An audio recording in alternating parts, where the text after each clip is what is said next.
Buen día para las personas que nos acompañan hoy a la 18ª reunión interamericana de autoridades electorales. Desafortunadamente no pude viajar a Chile en esta oportunidad, lo cual me da mucha pena porque me hubiera encantado estar ahí con todos y todas ustedes. Agradezco a la OEA por la invitación al panel del día de hoy sobre el riesgo de elegir en contextos de inseguridad, cómo proteger al electorado, candidaturas y procesos sin restringir derechos. Un panel que celebro para que podamos avanzar en discusiones que den cuenta de la necesidad de que nuestros países establezcan seguridad ciudadana y políticas de seguridad ciudadana al mismo tiempo que se respetan las libertades y los derechos humanos. Precisamente hace un par de meses presenté ante el Consejo de Derechos Humanos un informe sobre el impacto en los derechos de asamblea y asociación del superciclo electoral, es decir, el periodo entre el 2023 y el 2025, donde se dio el mayor número de elecciones en la historia de la humanidad. Precisamente indico en el informe que esta extraordinaria concentración de procesos electorales intensificó las tendencias globales de reducción del espacio cívico. Gobiernos en diferentes contextos han recurrido cada vez más a restricciones arbitrarias, criminalización, acoso y violencia contra personas y grupos que participan cívica y políticamente durante los periodos electorales, incluyendo a partidos políticos y organizaciones de la sociedad civil y a las protestas. Como conclusión general de ese informe y quizás para materia de discusión, subrayo que la protección del derecho de reunión y asociación durante las elecciones es esencial para salvaguardar la legitimidad democrática, fortalecer la gobernanza y asegurar que las transiciones políticas reflejen la verdadera voluntad del pueblo. Sin el ejercicio pleno de las libertades de asamblea y asociación antes, durante y después de elecciones, no se pueden considerar elecciones completamente libres y justas. Entre otros, en el informe identifiqué patrones como detenciones arbitrarias, desapariciones forzadas, uso excesivo de la fuerza contra manifestantes y persecución judicial de actores de la sociedad civil, sindicatos, periodistas, personas defensoras de derechos humanos que actuaron antes, durante o después de las elecciones. Y asimismo, en el informe identifiqué que cambios legislativos antes de las elecciones o justo después de ellas para restringir la acción de la sociedad civil, inclusive la adopción de leyes de agentes extranjeros, ha hecho más fácil la criminalización de la acción colectiva y de la protesta. Igualmente, hablé en el informe, un pedazo pequeño, del uso de estados de excepción, que pues finalmente es el centro de la discusión del día de hoy. Como principio general, considero que las elecciones no deben realizarse en medio de estados de excepción, porque las elecciones son ya de por sí misma unos momentos muy especiales y muy sensibles. Y los estados de excepción abren la puerta a restricciones indebidas de los derechos fundamentales, y en este caso, pues en especial los de asamblea, asociación y también el derecho a la libertad de expresión, y pueden limitar de forma grave la participación política, que adicionalmente pone en riesgo la posibilidad de que las elecciones, como ya lo dije anteriormente, sean libres y justas. Eh, las medidas de emergencia o excepcionales que restringen las libertades fundamentales son generalmente incompatibles con unas elecciones auténticas por varias razones. Primero, porque cuando facilitan la suspensión de derechos y garantías constitucionales, dificultan o desincentivan el ejercicio de los derechos. En el contexto de elecciones, limitan adicionalmente la posibilidad de tener diálogos completamente abiertos y plurales, esto en especial en los espacios más cerrados, e impiden que la sociedad civil juegue el importante papel que tienen las elecciones, incluyendo la observación electoral, y limita la capacidad de acción de partidos y actores de oposición política electoral. Adicionalmente, los estados de excepción también abren la puerta para que puedan ser usados para justificar el uso desproporcionado de la fuerza en protestas, así como detenciones arbitrarias. Todo esto genera temor y desincentiva la participación en reuniones, mítines políticos, marchas o protestas, y eso afecta también la posibilidad de que la ciudadanía participe de forma amplia y libre en el contexto de las elecciones. Y es muy importante decir que en lugares donde ya hay violación de derechos de asamblea de asociación, los estados de excepción profundizan esas tendencias en contexto de elecciones, incluyendo la estigmatización de personas y organizaciones que ejercen acciones de vigilancia o que son vistas como opositoras indeseables. Hay tres posibles casos de cómo los estados de emergencia pueden relacionarse con las elecciones. Elecciones que se hacen en países que llevan años en estados de emergencia, que ya no son de emergencia, que son permanentes. Em, los estados de emergencia impuestos antes de las elecciones estén o no estén directamente relacionados con alguna de los hechos del proceso electoral y estados de emergencia que se instauran durante o después de las elecciones como respuesta a las protestas. El primer caso de los países que llevan años en estado de emergencia, desafortunadamente no es ajeno a nuestros procesos electorales y puedo mencionarles dos ejemplos. En El Salvador, las elecciones del 2024 se realizaron bajo un prolongado estado de excepción, inicialmente declarado contra violencia de las pandillas y sin embargo ha sido utilizado este estado de excepción para reprimir protestas, justificar la presencia militar y policial excesiva, inclusive en centros de votación, amparar detenciones arbitrarias, intimidar activistas y retrasar algunos recursos judiciales sobre restricciones a reuniones pacíficas. Y esto, pues, por supuesto, tiene un efecto inhibidor sobre la participación política y afecta también la transparencia electoral. Este fue de unas elecciones que pasaron. Ahora vienen las elecciones en Honduras en noviembre, donde el estado de excepción se ha prolongado de manera continua desde diciembre del 2022.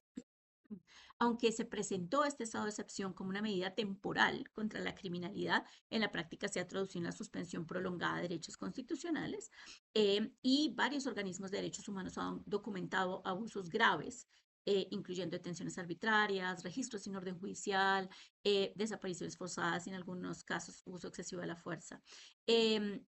en estos casos y en muchos otros, la ausencia de debate legislativo en las prórrogas de estos estados de excepción y la falta de controles efectivos pues contribuyen también a la normalización de la excepcionalidad y pues esto afecta también de forma grave la forma como la ciudadanía percibe su posibilidad de participar en las elecciones.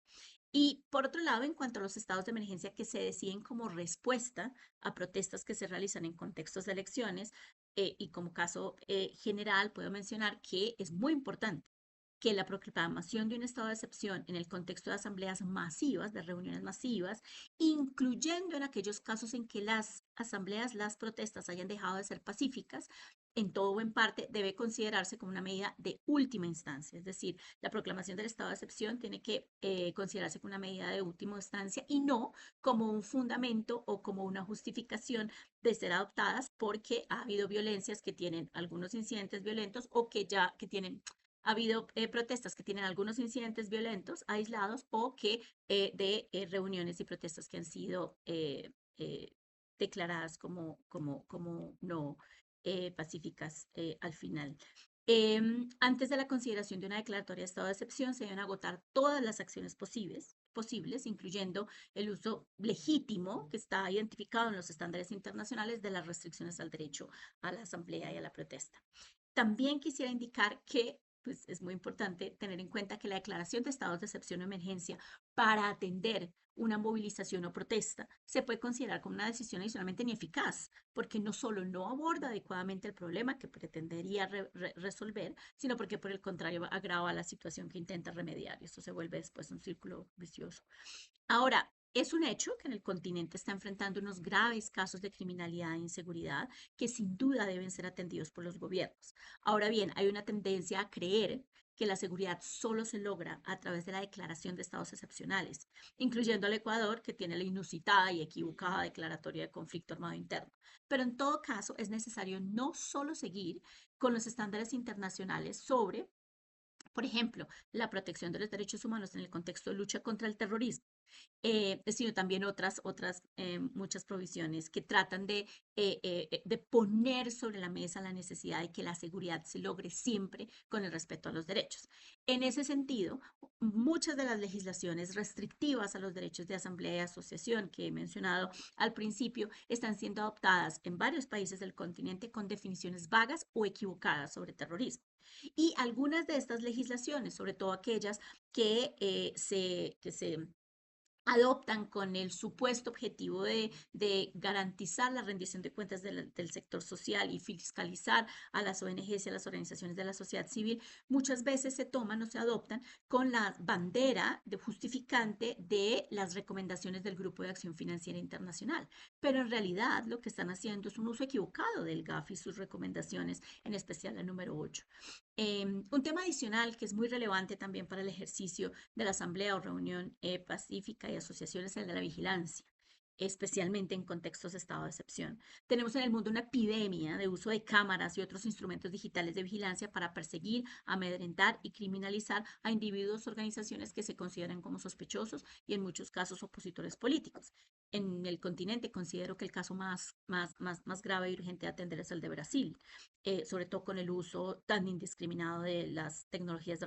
reconocimiento facial. Pero en algunos casos las acciones de vigilancia exacerbada por la declaratoria de estados de emergencia afecta de forma grave a poblaciones vulnerables y desincentiva o destruye el tejido social y desincentiva el ejercicio de los derechos de reunión, asamblea, asociación. Es el caso, por ejemplo, de Chile, en donde el estado de excepción en la macrozona sur, también mantenido ya hace demasiados años, ya no es excepcional, está afectando de forma grave a las comunidades mapuches de ciertas partes del territorio de la Araucanía. Valdría la pena indagar, ya que ustedes están allá en Chile, teniendo en cuenta que se acercan a las elecciones, pues cómo va a garantizar el gobierno que la militarización de la macrozona sur y la vigilancia constante de ciertas comunidades no afecte la participación política electoral en el momento. Y termino indicando algunas recomendaciones o prácticas que podrían ser tenidas en cuenta para asegurar que las restricciones de seguridad no deriven en una reducción del espacio cívico y la participación electoral, pues especialmente en contextos de elecciones. El primero es que no se justifican los estados de excepción, es decir, siempre deben priorizarse las medidas ordinarias, utilizando los marcos legales regulares para garantizar el orden público sin abrir la puerta a la suspensión de derechos fundamentales y pues sin la declaratoria de estados de excepción, emergencia u otros creativos como los que tenemos en el continente. El segundo es muy importante y es que haya siempre una acción de la policía civil y no militarización asociada a las elecciones. Y sobre todo cuando existe la posibilidad o existen protestas y movilizaciones alrededor del proceso electoral y los resultados electorales. Y en ese sentido, pues ahí mi antecesor creó todo un set de recomendaciones y un protocolo modelo para la acción de la policía en contextos de protesta que también, por supuesto, tienen que ver cuando las protestas se ejercen en contexto de elecciones.